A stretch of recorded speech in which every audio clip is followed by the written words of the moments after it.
तरक्की में ये टोटल फेल। सियासत जो इन्होंने हमारे साथ की वो हम जानते हैं।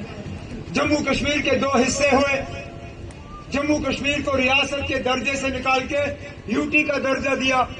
कहा हम तरक्की करेंगे, इसके बाद हमारे बच्चों को रोजगार मिलेगा, हमारे यहाँ फैक्ट्रियां लगेंगी, यहाँ बाहर से इन्वेस्टमेंट आएगा। आज रामबन की सरजमीन पर खड़े होके मैं इन बीजेपी वालों से पूछता हूं, ठीक है रियासत के आपने 2 हिस्से किए, हमें यूटी बनाया, 6 साल 2018 के बाद तक से आज तक आपने हमें इलेक्शन से महरूम रखा। खुदारा हमें बताइए ना, इसके बरक्स हमारे नौजवानों को कौन से नौकरियां मिली, कौन सा यहाँ नया फैक्ट्री लगा, कौन सा कारखाना आया, बाहर से कौन से अंबानी अदानी साहब यहाँ आए जिन्होंने यहाँ पे कोई इन्वेस्टमेंट किया? जरा सा भी नहीं। तो ये किस लिए समझ में नहीं आता। आज नेशनल कॉन्फ्रेंस और कांग्रेस के ऊपर हमारे होम मिनिस्टर साहब इल्जाम लगाते हैं, कहते हैं अगर ये लोग आएंगे तो जम्मू कश्मीर में नए सिरे से मिलिटेंसी शुरू होगी, बंदूक आएगा।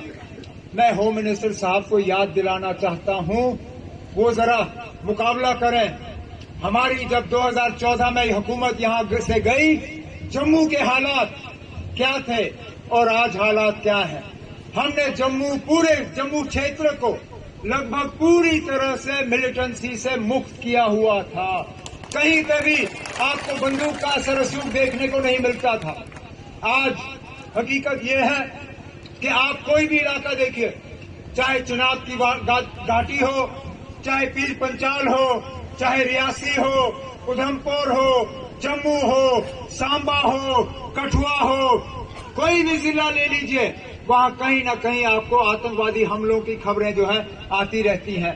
तो मुझे बताइए ना, आतंकवाद हम लाएंगे या आतंकवाद इनके हाथों पहले से ही यहां जम्मू में दोबारा शुरू हो चुका है?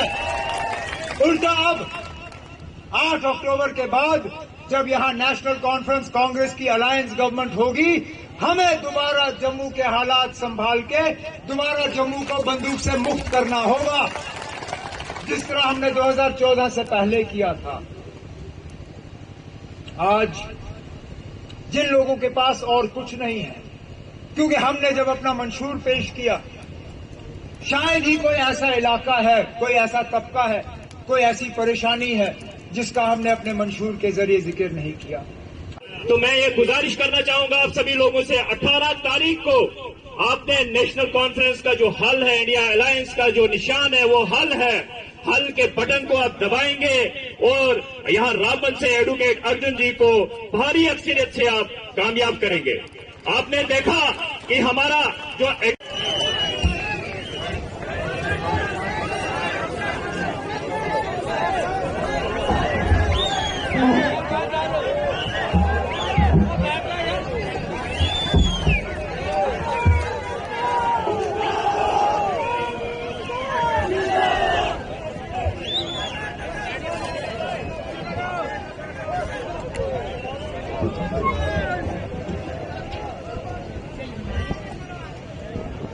नेशनल कॉन्फ्रेंस के तरफ से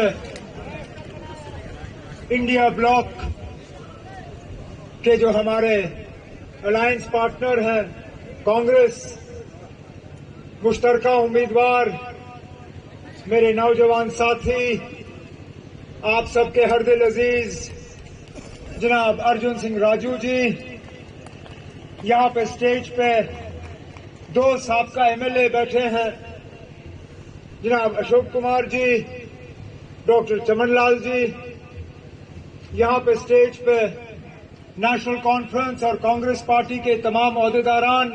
वक्त बचाने के लिए मैं माजरत खा हूं, नाम नहीं लूंगा। यहां पे आए हुए तमाम नेशनल कॉन्फ्रेंस और कांग्रेस के वर्कर हजरात, भाइयों बहनों, बुजुर्गों, नौजवान साथियों, आप सबको मेरे तरफ से आदाब, अस्सलाम वालेकुम, नमस्कार।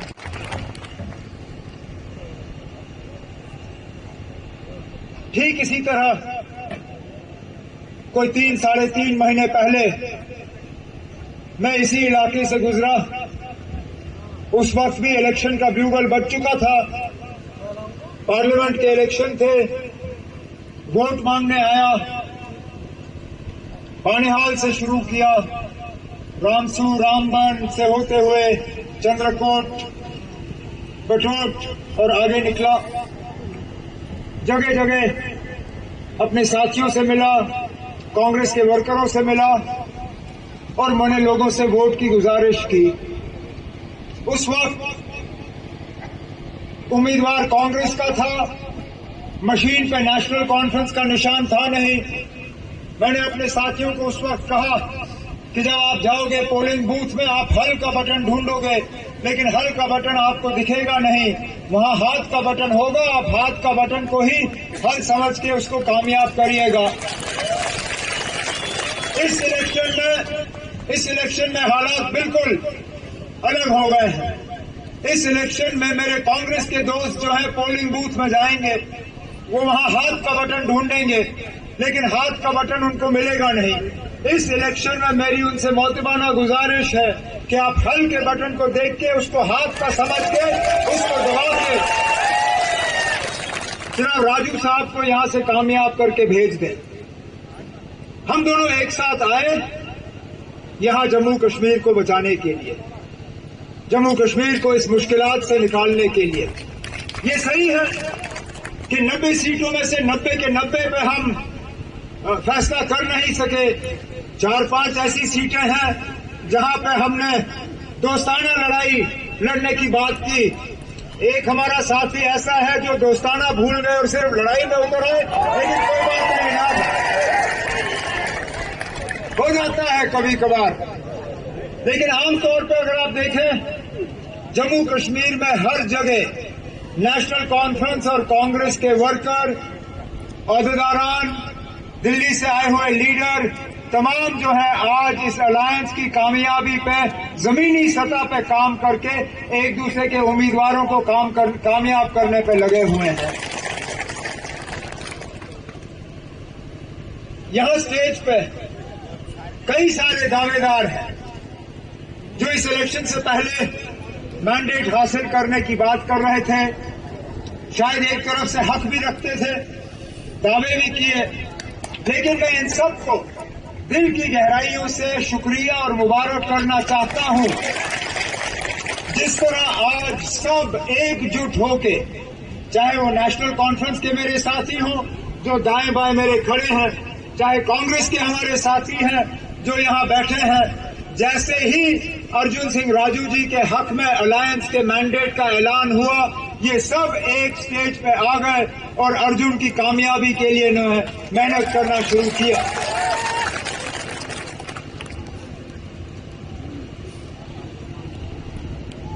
बीजेपी का मुल्क भर में जब आपने प्रचार देखा होगा, रेडियो के जरिए सुना होगा, टीवी पे देखा होगा, अखबार के जरिए पढ़ा होगा, तो अक्सर बेशतर आपने उनसे डबल इंजन सरकार की बात सुनी होगी।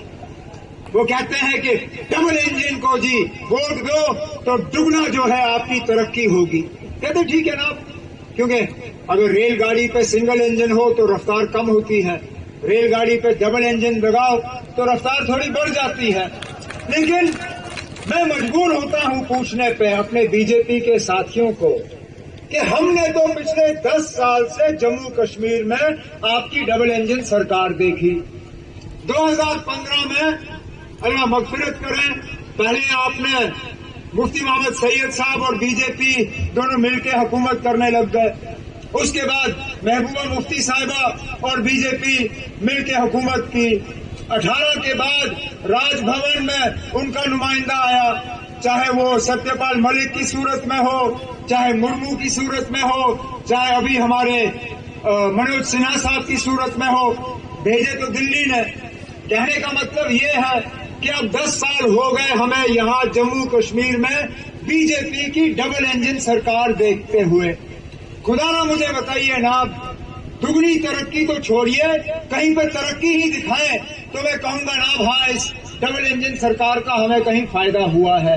यहाँ जितने भी प्रोजेक्ट हैं छोटे बड़े, वो सब उनके वक्त से पहले, अगर हम बगलिहार की बात करें फेज 1 फारूक साहब के दौर में, फेज 2 मेरे वक्त में। अगर हम यहाँ डबल लेन हाईवे की बात करें, डॉक्टर मनमोहन सिंह साहब ने ये प्रोजेक्ट मंजूर करवा के इस पे काम शुरू करवाए। अगर हम हम रेलवे की बात करें तो वो कौन सा ऐसा प्रधानमंत्री है इंदिरा गांधी साहिबा के बाद जिन्होंने इस रेल के साथ जो है कहीं न कहीं संग बुनियाद न रखा हो। चाहे वो इंदिरा गांधी जी हो, नरसिम्हा राव साहब हो, अपने I.K. गुजराल साहब हो, देवेगौड़ा साहब हो, वाजपेयी साहब हो, डॉक्टर मनमोहन सिंह साहब। कहने का मतलब मेरा ये है कि जिस रेल की भी आज ये बात करते हैं कि आज हम रेल को जम्मू से जोड़ेंगे, ये रेल का काम भी इंदिरा गांधी साहिबा के वक्त से शुरू होके अब